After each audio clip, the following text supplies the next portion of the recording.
Sofa টানা হচ্ছে এবার, যদি কিছু বেরোয়। কি আছে এখানে? ওটা কি? না না, ওটা কিছু না। আমিও ভয় পেয়ে গেছি যে এটা কি আছে। এটা না, এটা এমনি কিছু একটা পড়েছিল। আরে আমরা এখন খাবো, এমনি রাত 11টা বেজে গেছে। না কিছু নেই। কিছু আছে এর মধ্যে? একটা কি একটা আওয়াজ আসছে, মানে কোন একটা এরকম টাইপের আওয়াজ আসছে। বুঝতে পারছি না, আমরা রীতিমতো ভয় পেয়ে গেলাম। কি আছে? কি খাবারটা আছে যেটা একদম পছন্দ নয়, সেটা অবশ্যই তোমাদের সাথেও শেয়ার করব। দেখো তোমাদের কার কার পছন্দ নয় আমাকে জানিও। মানে আমার মতন কার কার পছন্দ নয়, পছন্দ কার সেটা কিন্তু জিজ্ঞাসা করছি না, কার কার পছন্দ নয় সেটা অবশ্যই জানি। হ্যাঁ সবার পছন্দ, সবার মোটেও পছন্দ নয়। আমার তো পছন্দ নয়, আমার মতো অনেকেই আছে যাদের পছন্দ নয়, একদমই নয়। আমার খাওয়ার অর্ধেক ইচ্ছেটাই চলে গেছে। এখন ঘড়িতে বাজে রাত 10:30।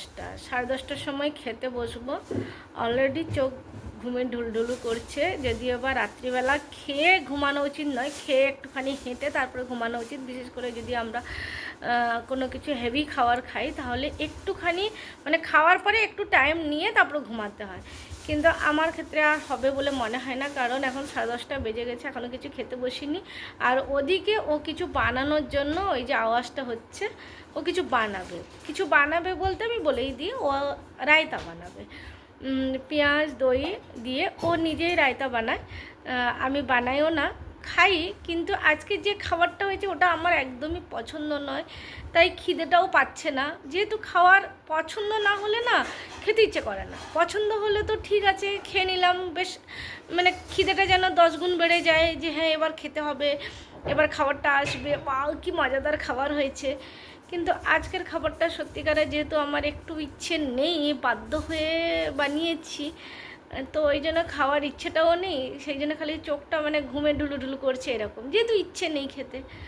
তো ও রায়তা বানাচ্ছে, এখন পেঁয়াজ কাটছে, পেঁয়াজ কেটে ও তো মাঝে মধ্যে রায়তাটা ওর ভালো লাগে, মানে অন্য কোনো শাকসবজিও যদিও বা খুব একটা পছন্দ করে না, ফল ফ্রুট কোনো কিছু এতটা পছন্দ করে না, কিন্তু রায়তাটা দেখি মাঝে মধ্যে ও খেয়ে নেয়, বা লস্যিটা, এগুলো বেশ পছন্দ করে। তো যাই হোক, রাত 10:30টার সময় সে যাচ্ছে বানাতে, মানে রায়তা বানাবে, তারপরে গিয়ে খেতে বসবো। কখন খেতে বসবো তারপরে খাবো, আমাদের আবার খেতে মানে এত তাড়াতাড়ি আমরা খাই যে কি বলবো, কমসে কম মানে 50 মিনিটের আগে আমাদের খাওয়া শেষ হয় না, এত আমরা তাড়াতাড়ি খাই। মিনিমাম 50 মিনিট, তারপরে তো তার উপরে তো 1.5 ঘন্টা আছে। তো যাই হোক, মোটামুটি খেয়ে উঠতে উঠতে রাত 12টা বাজবে, সেই হিসাবটা যদি লাগানো হয়। তো যে মোটামুটি দেখা যাক কখন খেতে বসি, আর কি খাবারটা আছে যেটা একদম পছন্দ নয় সেটা অবশ্যই তোমাদের সাথেও শেয়ার করব। দেখো তোমাদের কার কার পছন্দ নয় আমাকে জানিও। মানে আমার মতন কার কার পছন্দ নয়, পছন্দ কার সেটা কিন্তু জিজ্ঞাসা করছি না, কার কার পছন্দ নয় সেটা অবশ্যই জানি। হ্যাঁ সবার পছন্দ, সবার মোটেও পছন্দ নয়। আমার তো পছন্দ নয়, আমার মতো অনেকেই আছে যাদের পছন্দ নয়, একদমই নয়। আমার খাওয়ার অর্ধেক ইচ্ছেটাই চলে গেছে। ঠিক আছে চলো দেখছি, আগে রায়তাটা বানিয়ে নিক।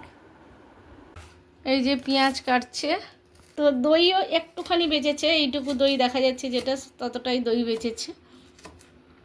বেঁচেছে বলতে বাঁচিয়েছি, বেশি দই ইউজ করি। হ্যাঁ আর লঙ্কা কই? রায়তা বানাবি, লঙ্কা আনিস নি তো? পাশেই আছে। কোথায় পাশে আছে? আমার পাশে? একটু বেশি পাশে। হ্যাঁ সব সময় লঙ্কা ধুয়ে কাটতে হয়, তুই যেভাবে কাটছিস দেখতেই পাওয়া যাচ্ছে না। ও আচ্ছা, সে চিড়ে দিচ্ছে, তো সেটা দেখা, দেখতেও পাওয়া যাচ্ছে না। এই তো হ্যাঁ, লঙ্কা কাটা হয়ে গেল। মুখটা এবার দেখিয়ে দিচ্ছি, না দাদা এখনো বাকি আছে। এই যে মুখটা, এই যে এই কাটছে। তা জামার কালার আর এই কালারটা দুটো কিন্তু একই রকম, হেডফোন আর জামার কালার। তো ওই বানাচ্ছে। আচ্ছা আবারও লঙ্কা চেরা হচ্ছে। তুই কি পেয়েছিস? এটা প্রচুর ঝাল, এতগুলো লঙ্কা একটাও চিবানো হবে না, শুধু আমি ফেলা খেয়েছিলাম হবে। কদিন আগে, এই লঙ্কাই ঢেলেছিলাম, এই লঙ্কাই ঢেলেছিলাম। আমি কিন্তু খেতে পারি না, এ অত্যধিক ঝাল। আর এখন আমার কি কম হচ্ছে খাবে, জানি? পেঁয়াজ থাকবে না এর মধ্যে, পেঁয়াজ চাট মশলা অনেক কিছু থাকবে, তো সব কম হয়ে যাবে সব। আচ্ছা একটু তাড়াতাড়ি কর, 11টা এখানেই বেজে গেল। খেতে বসবো কখন, খাওয়া শেষ হবে কখন? আবার সকালবেলা স্কুল আছে। না না নেই, কেন নেই? আমার আছে। ও হ্যাঁ তোমার আছে। আমি স্কুল বলেছি, ভালো করে শোন, বারবার আমি ভুল করি না। এবার তুই এইবার ভুল করেছো বলে। না, এইবারে আমি ভুল করিনি। ও ঠিক আছে, তোমার আদত আছে। আমার সকালবেলা স্কুল আছে, আমাকে তাড়াতাড়ি উঠতে হবে। এই যে এর ঘোরানো কাজ হলো। আচ্ছা, এবারে দইটা কি ডাইরেক্ট ঢালবি? হ্যাঁ। আচ্ছা, আরে আচ্ছা, আরে বাপরে, অনেকটা বেশি হয়ে গেল আমার মনে। উপরে এসে গেছে অনেক। হ্যাঁ, অনেকটাই দই রেখেছি তো আমি। ট্রান্সফার করা হলো কারণ এই একটু উপর নিচে হয়ে গেছে, বেশি হয়ে গেছে জিনিসটা। এই বাটিটা ছোট পড়ে যাচ্ছিল, সেই জন্য এটাকে ট্রান্সফার করা হয়েছে। আচ্ছা, এবার এর সাথে একটু জল মিক্সড করছে। রায়তাটা কিন্তু ওর দায়িত্ব, আমি কখনো রায়তা বানাই না। জল আরো মিক্স হবে, কিন্তু টেস্টের হিসেবে মিক্স হবে। আচ্ছা, এটা কি দেওয়া হচ্ছে? জিরা গুঁড়ো। আমি জানি না কত দিতে হবে। হ্যাঁ, টেস্ট হিসাবে দিব। হ্যাঁ, যাই হোক না কেন, রায়তার দায়িত্ব, রায়তার ডিপার্টমেন্ট ওরই আছে, আমার নয়। আচ্ছা, তারপরে এখানে কিছু খোঁজাখুঁজির অবস্থায় চলছে। এটা হচ্ছে, বল এটা কি? এটা হচ্ছে হ্যাঁ, এটা দানা দানা। আরে বিট নুন। নমক কি? বিট নুন। পিঙ্ক নুন। পিঙ্ক নুন? বিট নুন। বিট নুন হয়েছে। আরে পরেই নি, অ্যাকচুয়ালি আমার মনে আরো লাগবে, কি বেশি আর আছে এটা। নরমাল নুনও তো একটু দিতে পারিস। এবারে দেওয়া হচ্ছে চাট মশলা। ব্যাস, এবারে এটাকে মিক্স হবে, আর তো কিছু না। স্পেশাল আমি কোনো সময় নরমাল চামচ দিয়ে করি না। আচ্ছা, নরমাল চামচ দিয়ে মিক্সড হচ্ছে না, মিক্সড করা হচ্ছে কাঁটা চামচ দিয়ে। কেন? এটা ভালোভাবে করে দেখো, ফাঁক ফাঁক থাকে না, এটা বেশি ভালোভাবে আরো ঘুরায়, মাঝখান থেকে ভেঙে ভেঙে আরো ঘুরায়। আচ্ছা, ভালো কথা, ঠিক আছে। এলো রায়তা। আচ্ছা, এরপরে কি আসবে? আচ্ছা, সব গুছানোর কাজটাও সেই করছে। আমাদের টেবিলটা পুরো এলোমেলো হয়ে আছে, সেটাও ঠিক করতে হবে। এবার আমাদের না পছন্দের খাবার যেটা বানিয়েছি সেটা আসছে। সেটা কি আছে সেটাও শেয়ার করে নেব। কি আছে যেটা আমার একদম পছন্দ নয়। এই খাবারটাই আছে। এটা কি পছন্দ নয় আমার, সত্যি সত্যি পছন্দ নয়। এই হচ্ছে রায়তা, আর এটা দেখেই বুঝতে পারছো কি আছে। বিরিয়ানি আমার যে কেন পছন্দ নয় সেটাই আমি ভাবি। বিরিয়ানি বাড়তে যাবো এমন সময় হঠাৎ করে দেখছি কি একটা আওয়াজ আসছে ওর নিচ থেকে।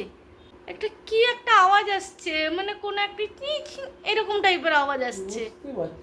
বুঝতে পারছি না, আমরা রীতিমতো ভয় পেয়ে গেলাম। কি আছে আগে জিনিসটাকে না খুঁজে বের করলে বিরিয়ানি খাবো কি করে? মোবাইলে টর্চ আছে, এখানে বেরেস্তা রাখা আছে, আর এখানে দই আছে, আর এখানে বিরিয়ানি আছে, কিন্তু এই আওয়াজটা কিসের? আগে ঝাড়ু দিয়ে এবার চলছে না, কিছু বেরোয়নি, কিন্তু আছেটা কি? কি আছে এখানে? ওটা কি? না না, ওটা কিছু না।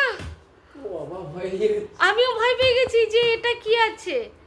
এটা না, এটা এমনি কিছু একটা পড়েছিল। আরে আমরা এখন খাবো, এমনি রাত 11টা বেজে গেছে। না, কিছু নেই। কিছু আছে এর মধ্যে? না, আওয়াজটা কি আছে? কেন পড়ে আছে? আমি এটাই খুঁজছিলাম কতদিন ধরে। চলো ঠিক আছে, সে ঠিক আছে, সেটা তো পাওয়া যাবে, কিন্তু এরকম হয়। সোফা টানা হচ্ছে, এবার যদি কিছু বেরোয়।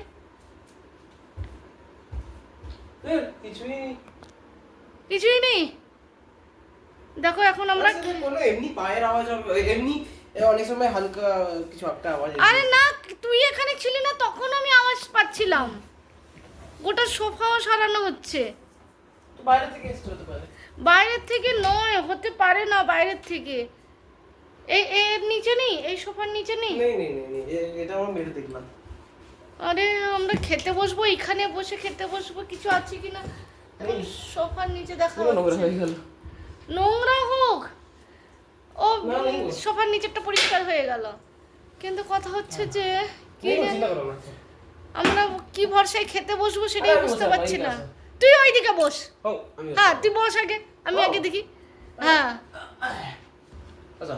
বাস, তুই ওইদিকে বস, আমরা এইদিকে খেতে বসবো। বিরিয়ানি দেখাও। জানি না বাড়ি। প্রথমেই আমরা কচকচি বলি, প্রথমেই কচকচি পেয়েছি। বাহ,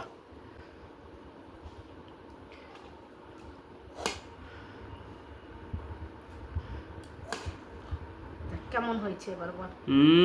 একদম সুন্দর। না আলু না, আলু না, হ্যাঁ আলু নেবো তো, আলু কোথায়? এই ওইটাই তো তো আলু ছিল না মানে। হ্যাঁ এই তো বেরেস্তা দিয়ে দিই। পুরোটা এক জায়গায় ফেলে দিচ্ছ। আরে ঠিক আছে, আমি ভালো করে গুলিয়ে করে দেবো। ব্যাস ব্যাস, বেরেস্তা সাবাস। আর একটা থালা বাড়বো। তুমি নড়িয়ে দিলাম, ফটো নিয়েছিলাম। আচ্ছা চলো ঠিক আছে, লেগ পিসটা কোথায় গেল দেখবো। ঠিক আছে, এই তো লেগ পিস না, হ্যাঁ হ্যাঁ। অবশেষে আমরা ওই আওয়াজটা কোত্থেকে আসছে আওয়াজটা পেয়েছি পুরো, নালে রাত্রিবেলা ঘুমাতে পারতাম না, ভয় লাগতো। আওয়াজটা কিসের আওয়াজ শোনাচ্ছে এদিকে?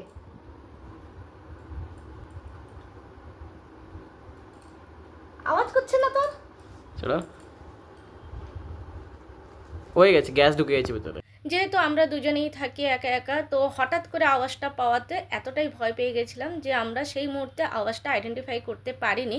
কিন্তু আমাদের মনে হচ্ছিল যে সাপ বা কোনো পাখি কিংবা কোনো পোকা কীড়া মকড়া এরকম টাইপের কিছু একটা আওয়াজ হবে। আর আমরা রীতিমতন ভয় পেয়ে গেছিলাম যে রাত্রিবেলা যদি ঘরের মধ্যে কিছু থাকে তাহলে আমরা ঘুমাবো কী করে।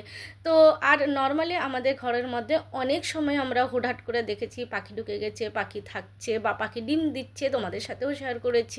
তো আমরা ওটাই ভেবেছিলাম যে কিছু একটা তো ঢুকেছে, নাহলে এই আওয়াজটা বারবার কেন আসছে, একটা শো করে যে আওয়াজটা আসে। কিন্তু পরবর্তীকালে অনেক কষ্ট করে মোটামুটি লাস্ট অবধি আওয়াজটা উদ্ধার করেছি। সেটা হচ্ছে যে আমাদের যে জলের বোতল ছিল তার ঢাকনাটা একটু ফেটে গেছিলো, তো সেই ঢাকনা দিয়ে হোক বা যাই হোক মোটামুটি ফ্রিজে ছিল বোতলটা, আর সেটাতেই হাওয়া ঢুকেছে বা যাই হোক সেখান থেকে একটা করে যে সাপের একটা আওয়াজ আসে সেই রকম একটা আওয়াজ বেরোচ্ছিল আর থেকে থেকে বেরোচ্ছিলো। তাই আমরা ভীষণভাবে ভয়ও পেয়ে গেছিলাম। যাই হোক বন্ধুরা, কেমন লাগলো বলো আমার আজকের ব্লগ? যদি ভালো লাগে তাহলে অবশ্যই লাইক কমেন্ট করো। টাটা বাই বাই, সবাই খুব ভালো থেকো, টাটা, শুভরাত্রি।